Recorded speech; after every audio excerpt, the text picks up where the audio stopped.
Tanbih.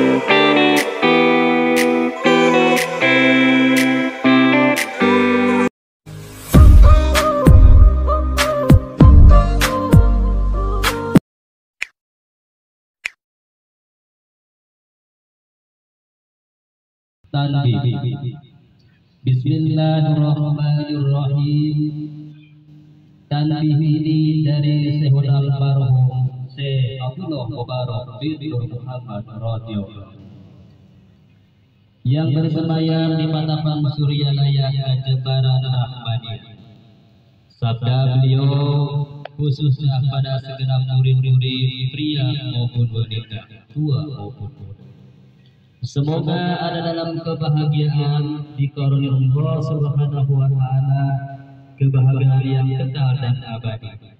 Dan semoga tak akan timbul keretakan dalam lingkungan kita semua.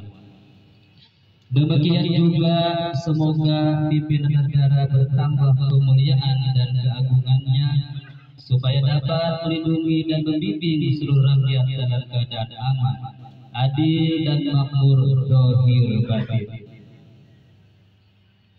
Sesungguhnya kami tempat orang bertanya tentang thariqah Qadiriyah Naqsabandiyah, menghaturkan dengan tulus ikhlas berwasiat kepada segenap murid-murid. Berhati-hatilah dalam segala hal. Jangan sampai berbuat yang bertentangan dengan peraturan agama maupun negara. Taatilah keduanya itu sepantasnya. Demikianlah sikap manusia yang tetap dalam keimanan. Tegasnya dapat mewujudkan terhadap agama dan negara, taat kehendak Ilahi yang membuktikan perintah agama dan negara. Insabillah, hai murid-murid sekalian, janganlah terpaut oleh penunjukan nafsu, terpengaruh oleh godaan syaitan. Waspadalah akan jalan penyelewengan terhadap perintah agama maupun negara, agar dapat mendidik diri supaya tidak tertarik oleh bisikan iblis yang selalu menyelinap dalam hati sanubari kita. Lebih baik buktikanlah kebajikan yang timbul dari kesucian.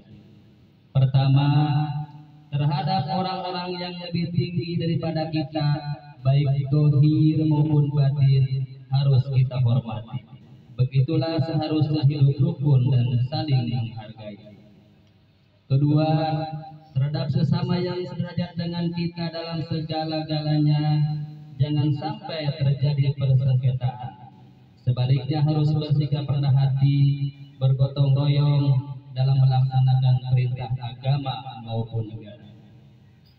Jangan sampai terjadi perselisihan dan persengketaan, agar kita tidak terkena firman-Nya, adzabun alim, yang berarti duka nestapa selama-lamanya dari dunia dan akhirat, badan payah, hati susah. Ketiga, terhadap orang-orang yang keadaannya di bawah kita, janganlah menghinakannya atau berbuat tidak senonoh, bersikap angkuh. Sebaliknya harus belas kasihan dengan kesadaran, agar mereka merasa senang dan gembira hatinya. Jangan sampai merasa takut dan riya, bagaikan tersayat hatinya. Sebaliknya harus dituntun dan dibimbing dengan nasihat yang akan memberikan keinsafan dalam menapaki jalan kebajikan. Keempat, terhadap fakir miskin harus kasih sayang, ramah tamah serta berbaris budi, bersikap dermawan, mencerminkan bahwa hati kita sadar. Coba rasakan diri kita pribadi, betapa pedihnya jika dalam keadaan kekurangan. Oleh karena itu, janganlah acuh tak acuh, hanya diri sendirilah yang senang.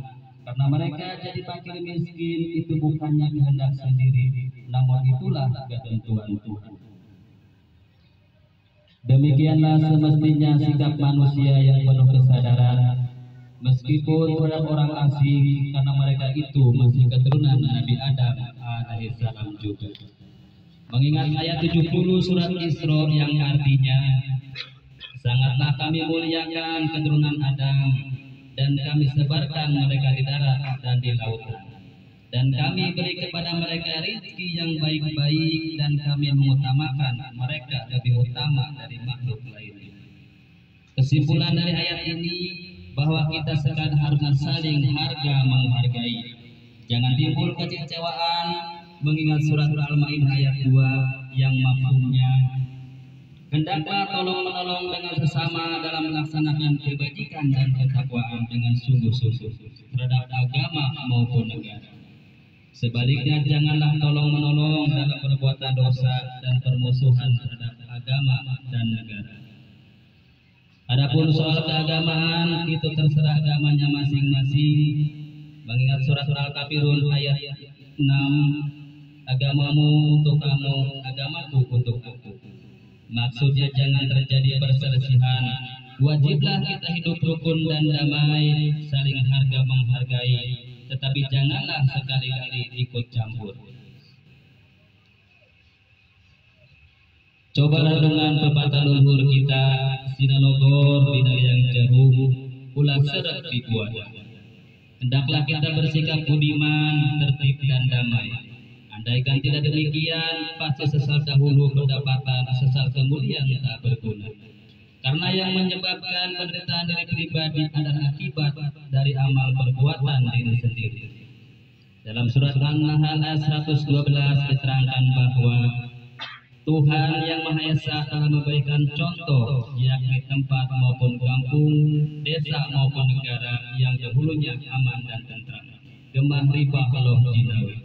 Namun penduduknya, penghuninya mengingkari nikmat-nikmat Allah, maka lalu berkecamuklah bencana kelaparan, penderitaan, ketakutan dan sebagainya yang disebabkan sikap dan perbuatan mereka sendiri.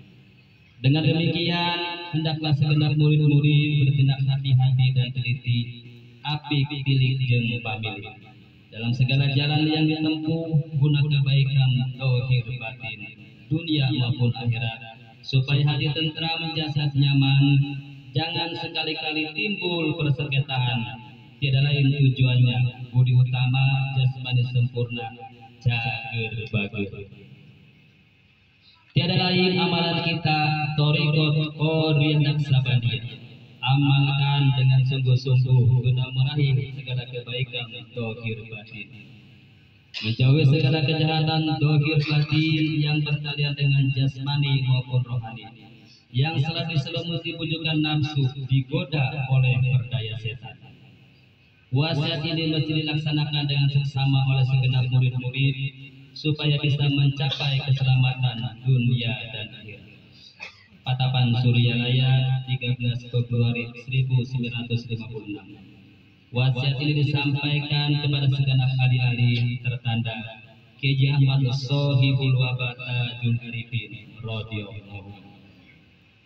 Untayan mutiara. 1. Jangan membenci kepada ulama yang sejaman. 2. Jangan menyalahkan pengajaran orang lain. 3. Jangan memeriksa murid orang lain. 4. Jangan meninggalkan tempat meskipun disakiti orang. Harus menyayangi orang yang membenci kepada-Anda. Pengersa Guru almarhum Ilhadoti Sulmukarom zaman Sohibul Wabata Junalifin radhiyallahu anhu. Al-Fatihah. A'udzubillahi minasyaitonir rajim. Bismillahirrahmanirrahim. Alhamdulillahirabbil alamin arrahmanir rahim maliki yaumiddin. Iyyaka na'budu wa iyyaka nasta'in ihdinas siratal mustaqim. Siratal ladzina an'amta 'alaihim ghairil maghdubi 'alaihim waladdallin. Assalamualaikum warahmatullahi wabarakatuh.